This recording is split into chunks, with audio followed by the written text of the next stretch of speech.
এর আগের দিন আমরা শিখেছিলাম লেটার, অ্যালফাবেটস, ওয়ার্ডস, তাছাড়া আমরা শিখেছিলাম সেন্টেন্সের কয়েকটি প্রকারভেদ। সেন্টেন্সের যে দুটি প্রকারভেদ দেখেছিলাম, যে সেন্টেন্সকে দুই ভাগে ভাগ করা যাচ্ছে, একটা হচ্ছে অর্থগত দিক দিয়ে আর একটা হচ্ছে গঠনগত দিক দিয়ে।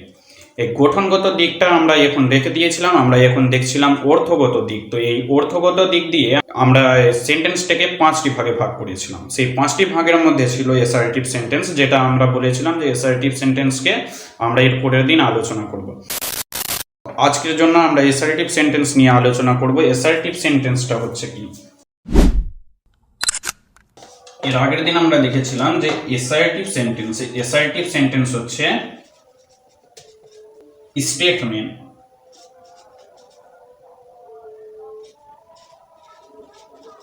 স্টেটমেন্ট, অর্থাৎ কোনো কিছুকে আমরা কি করব, বিবরণ দিব, কোনো কিছু স্টেটমেন্ট দিব। যেমন I do it, she is a good girl, এইসব। এবারে এই অ্যাসার্টিভ সেন্টেন্সটাকে আমরা দুই ভাগে ভাগ করতে পারি। অ্যাসার্টিভ সেন্টেন্সে কি বললাম, যে অ্যাসার্টিভ সেন্টেন্সটি হচ্ছে স্টেটমেন্ট মূলক, অর্থাৎ কোনো কিছুর বিবরণ দেওয়া, কোনো কিছুকে বিবরণ দেওয়াটাকে বলা হচ্ছে স্টেটমেন্ট। একটা হচ্ছে অ্যাফার্মেটিভ,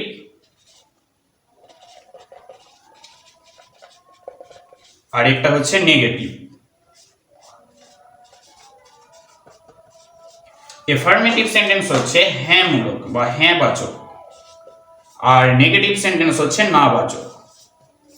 অর্থাৎ এফার্মেটিভ সেন্টেন্স আমরা কি করব, যে এফার্মেটিভ সেন্টেন্সে কোনো কিছু বলছি আর সেটা সত্য অথবা সেটাকে আমরা স্বীকার করে নিচ্ছি, এটাকে বলা হচ্ছে এফার্মেটিভ সেন্টেন্স। অর্থাৎ আমরা কোনো কিছুকে স্বীকার করছি, আমি এটা করতে পারি, আই ডু ইট, এটাকে বলা হচ্ছে এফার্মেটিভ সেন্টেন্স। আর যখনই আমরা নেগেটিভ সেন্টেন্স বলবো, তখন আমরা কি করব, সেটাকে অস্বীকার করব। অর্থাৎ আমরা বলছিলাম আই ডু ইট, কিন্তু আমরা তখন কি বলবো, I do not do it, অর্থাৎ আমরা এটা করতে পারি না। তাহলে এফার্মেটিভ সেন্টেন্সের মধ্যে কখনো আমরা no, never, not, nobody,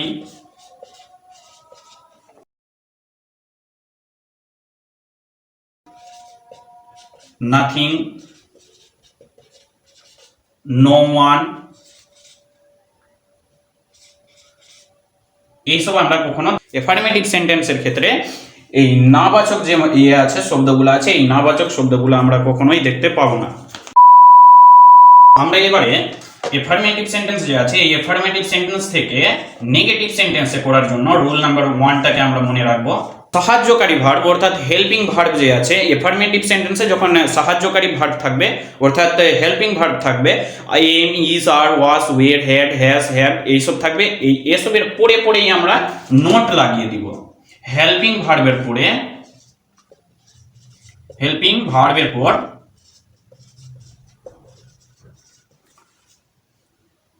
helping ভার্বের পরে নোট লাগিয়ে দিতে হবে।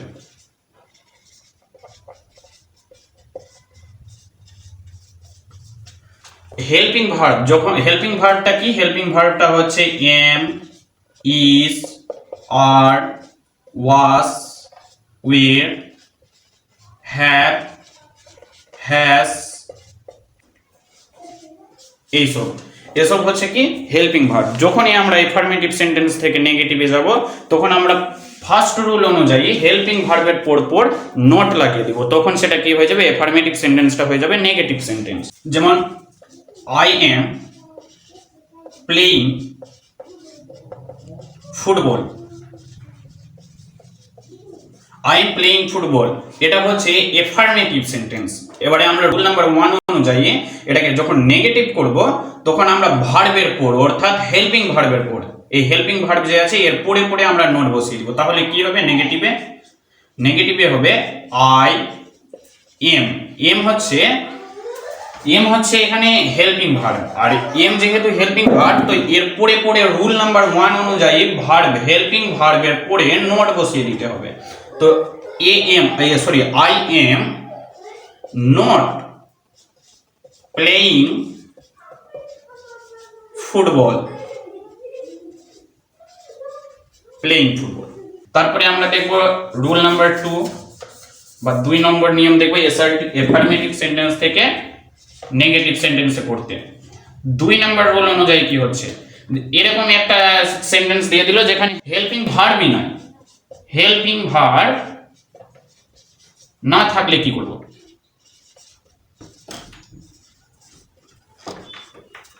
হেল্পিং ভার্ব না থাকলে কি করতে হবে, হেল্পিং ভার্ব না থাকলে প্রেজেন্ট ইনডিফিনিট টেন্সের ক্ষেত্রে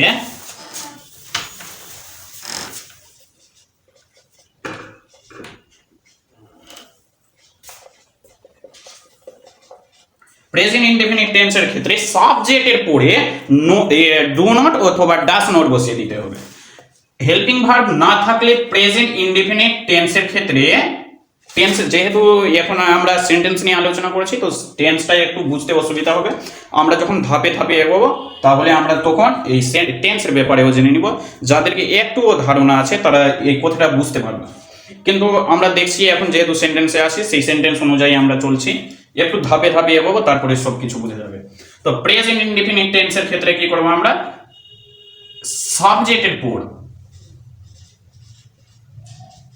সাবজেক্টের পর কি করব, সাবজেক্টের পরে ডু নট অথবা ডাস নট বসিয়ে দিব।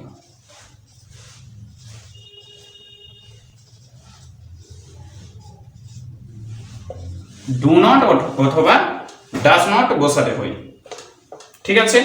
তো এরও একটা আমরা দেখে নিচ্ছি এক্সাম্পল। এফার্মেটিভ সেন্টেন্সে কি বলছে, এফার্মেটিভ সেন্টেন্সে বলছে I read a book, I read a book, এটা হলো একটা এফার্মেটিভ সেন্টেন্স। এবারে এটাকে আমরা কি করব, নেগেটিভে নিয়ে যাব। তো আমরা দেখছি কি এখানে রুল নাম্বার 1 লাগছে না, কেন লাগছে না, কারণ এখানে হেল্পিং ভার্ব নেই। তো আমরা 2 নাম্বার রুলটাকে নিয়ে যাব যে হেল্পিং ভার্ব না থাকলে, হেল্পিং ভার্ব যেহেতু এখানে নাই তো হেল্পিং ভার্ব না থাকলে এটা যেহেতু প্রেজেন্ট ইনডিফিনিট টেন্সের আছে, সেন্টেন্স আছে, তো সাবজেক্টের পর ডু নট আর না হয় ডাস নট বসিয়ে দিতে হবে। এবারে প্রশ্ন হচ্ছে কি ডু নট কোথায় বসবে আর ডাস নট কোথায় বসবে। ডু নটটা বসবে যদি মেইন ভার্বের কোনো পরিবর্তন থাকে, ঠিক আছে, মেইন ভার্বের কোনো যদি পরিবর্তন থাকে তাহলে আমরা সেখানে কি করব, ডু নট অথবা ডাস নট বসাবো, ডাস নট বসাবো। আর ডাস নট বা ডু নট যখনই বসবে তখন আমরা কি করব, যে মানে এস যদি থাকে, এস অথবা ইএস থাকে, তাহলে এস আর ইএস থাকলে সেক্ষেত্রে আমরা সেটাকে কি করে দিব, বদলে দিব, পরিবর্তন করে দিব, ঠিক আছে। আর যেটা মেন ভার্ব থাকবে ওর যে মূল আছে, মূল ভার্বটা অর্থাৎ মূল ফর্ম আছে, ওই মূল ফর্মটাই আমাদেরকে বসাতে হবে। তাহলে আমরা দেখছি আই সাবজেক্টের পরে ডু নট অথবা ডাস নট বসাতে হবে, আর রিডের কোনো পরিবর্তন নাই, তাহলে আমরা কি করব, ডু নট বসিয়ে দিব। ডু নট রিড এ বুক। তাহলে আমরা কি করলাম, যে অ্যাসার্টিভ সেন্টেন্স যে আছে এটা প্রেজেন্ট ইনডিফিনিট টেন্সে ছিল, তো আই রিড এ বুক এটাকে আমরা কি করলাম, সাবজেক্টের পরে ডু নট বসিয়ে আমরা কি করে দিলাম, সেটাকে নেগেটিভ সেন্টেন্স করে দিলাম, I do not read a book. তারপরে আমরা দেখব নেক্সট একটা উদাহরণ, তারপরে হচ্ছে হি টেলস এ লাই। তো টেলস এ লাই আছে, এখানে এস আছে, এস থাকলে সেখানে ডাস নট বসাতে হবে। তো হি টেলস এ লাই, অর্থাৎ টেলস আছে যেহেতু তো এখানে ডাস বসবে, D O S, does not বসবে। হি টেলস, টেলস এর আগে সাবজেক্টের আগে আমরা ডাস, সাবজেক্টের পরে আমরা ডাস নট বসালাম।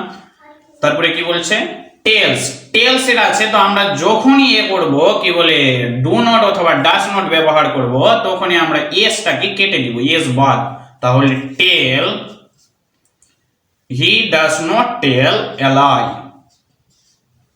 হয়ে গেল। তারপরে আমরা দেখব রুল নাম্বার 3। এবারে যখনই আমরা এফার্মেটিভে পাস্ট ইনডিফিনিট টেন্সের নেগেটিভ বাক্য গঠন করব, প্রেজেন্ট ইনডিফিনিট টেন্সের আমরা পাস্ট নেগেটিভ গঠন করব, তখন আমরা কি করব, মেইন ভার্বের আগে ডিড নট বসাবো। যখন পাস্ট ইনডিফিনিট টেন্স আছে,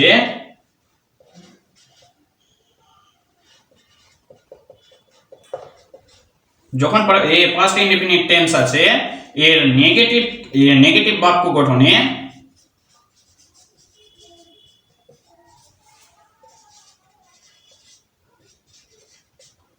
নেগেটিভ বাক্য গঠন করতে গেলে মেইন ভার্ব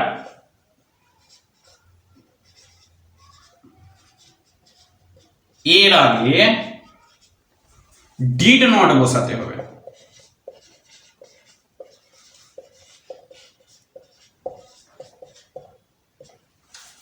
পাস্ট ইনডিফিনিটের নেগেটিভ বাক্য গঠন করতে গেলে মেইন ভার্বের আগে ডিড নট বসাতে হবে। তাহলে সেটা কিভাবে এক্সাম্পল করে দেখাচ্ছি। এফার্মেটিভ সেন্টেন্স আছে, এফার্মেটিভ সেন্টেন্সে আমি লিখলাম I wrote a letter. I wrote a letter, এটাকে নেগেটিভে করব। তাহলে বলছে যে মেইন ভার্বের আগে, তাহলে মেইন ভার্ব এখানে কি হচ্ছে রট। রট হচ্ছে কি মেইন ভার্ব, তো এর আগে মানে সাবজেক্টের পর আই রট আছে মেইন ভার্ব, তো মেইন ভার্বের আগে কি বসাতে হবে ডিড নট। ডিড নট রট আছে, রটের কি করতে হবে যেটা মূল ফর্ম আছে ওই মূল ফর্মটাকে লিখতে হবে। তো রট কি থেকে এসেছে রাইট থেকে, তাহলে রাইট এ লেটার আছে, বাকিগুলা যেরকম আছে ওই রকম লিখে দিলাম লেটার। ঠিক, তারপরে কি আছে কি বলে 2 নম্বরে এটা দেখছি আমরা এফার্মেটিভ কি আছে। 2 নম্বরে বলছে কি she went to Kolkata. She went to Kolkata, এটা আছে কি পাস্ট ইনডিফিনিটের ক্ষেত্রে আছে, এটাকে আমরা কি করব নেগেটিভে করব। তো মেইন ভার্বের আগে মেইন ভার্ব আছে ওয়েন্ট, তাহলে ওয়েন্টটাকে আমরা লিখে দিব সি। মেইন ভার্ব হচ্ছে ওয়েন্ট, ওয়েন্টের আগে আমরা কি বসাবো ডিড নট বসাবো। ডিড নট, ওয়েন্ট কোথায় থেকে এসেছে গো টু থেকে, মেইন ফর্ম কি হচ্ছে গো, তাহলে go to Kolkata.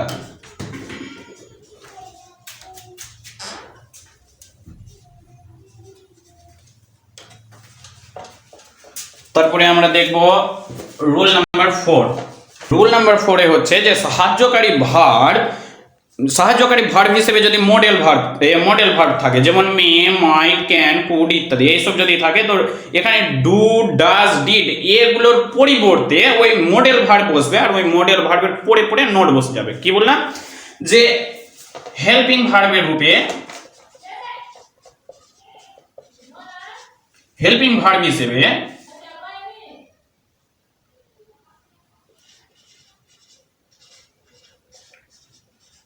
Modal verb আছে।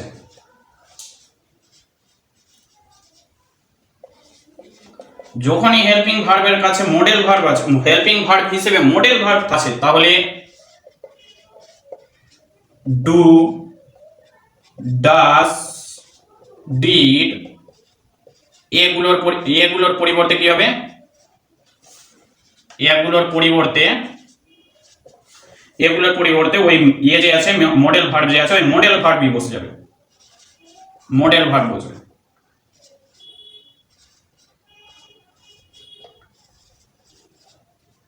এবং এরপর নট বসাতে হবে।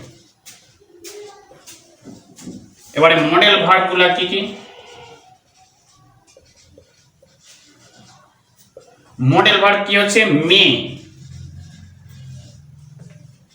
কুড, ক্যান ইত্যাদি এইসব হচ্ছে কি মডেল ভার্ব। এই মডেল ভার্বগুলো যদি থাকবে তাহলে কি করব আমরা এর পরিবর্তে ডু, ডাজ, ডিড এসব বসাবো না, আমরা এই মডেল ভার্বকেই বসাবো, আর মডেল ভার্বের পরে পরে নট বসিয়ে দিব। তখন সেটা কি হয়ে যাবে অ্যাসার্টিভ সেন্টেন্স এফার্মেটিভ সেন্টেন্স থেকে নেগেটিভ সেন্টেন্সে এসে যাবে। তাহলে আমরা এর एग्जांपल দেখছি যে হি মে কাম, এটা হচ্ছে এফার্মেটিভ। আর যখনই আমরা এটাকে নেগেটিভ করব, তো নেগেটিভ করতে গেলে কি করতে হবে এখানে সাহায্যকারী ভার্ব রূপে কে আছে, মে আছে, তাহলে মেয়ের পরিবর্তে আমাদেরকে নোট বসাতে হবে, আর মেয়ের পরিবর্তে যখন আমরা নোট বসাবো সেটা হয়ে যাবে নেগেটিভ। তাহলে সব কিছু সেম থাকবে, শুধু হেল্পিং ভার্ব যে আছে ওর পরে নোট বসিয়ে দিব। তো হি মে আছে, মে লিখলাম, যেহেতু আমরা রুল নাম্বার 4 দেখলাম যে যদি মডেল ভার্ব থাকে তাহলে মডেল ভার্বের ওইটাই বসে যাবে, অর্থাৎ মডেল ভার্বই বসে যাবে, আর মডেল ভার্বের পরে পরে নোট বসাতে হবে। তো হি মে নট কাম, মে এর পরে নোট বসাতে হবে, আমরা রুল নাম্বার 4 দেখলাম, কামের জায়গাতে কাম হয়ে গেল। ওকে, নেক্সট 2 নম্বরে আমরা কি লিখছি যে ক্যান ডু দ্য ওয়ার্ক। তাহলে আমরা কি বললাম যে মডেল ভার্বটা বসে যাবে, মডেল ভার্বের পরে পরে আমাদেরকে নট বসাতে হবে। তো ক্যান মডেল ভার্ব আছে, মডেল ভার্বের পাশেই লিখে দিলাম ক্যান, মডেল ভার্বের পরে বসবে নট, তাহলে নট লিখে দিলাম। এটা ডু আছে, এবারে প্রশ্ন আসতে পারে কি এটা ডু লিখবো কি লিখবো না। তো আমরা দেখছি যে এইটা ডু যে আছে এটা ভার্বের পরে আছে, মানে এর সঙ্গে এর কোনো লেনা দেনা নাই, মানে এর সঙ্গে এর কোনো সম্পর্ক নাই, মানে রুলের ক্ষেত্রে এখানে এর কোনো সম্পর্ক নাই, চেঞ্জ করার কোনো প্রশ্নই আসে না। তাহলে যা আছে তাই লিখবো, ডু দা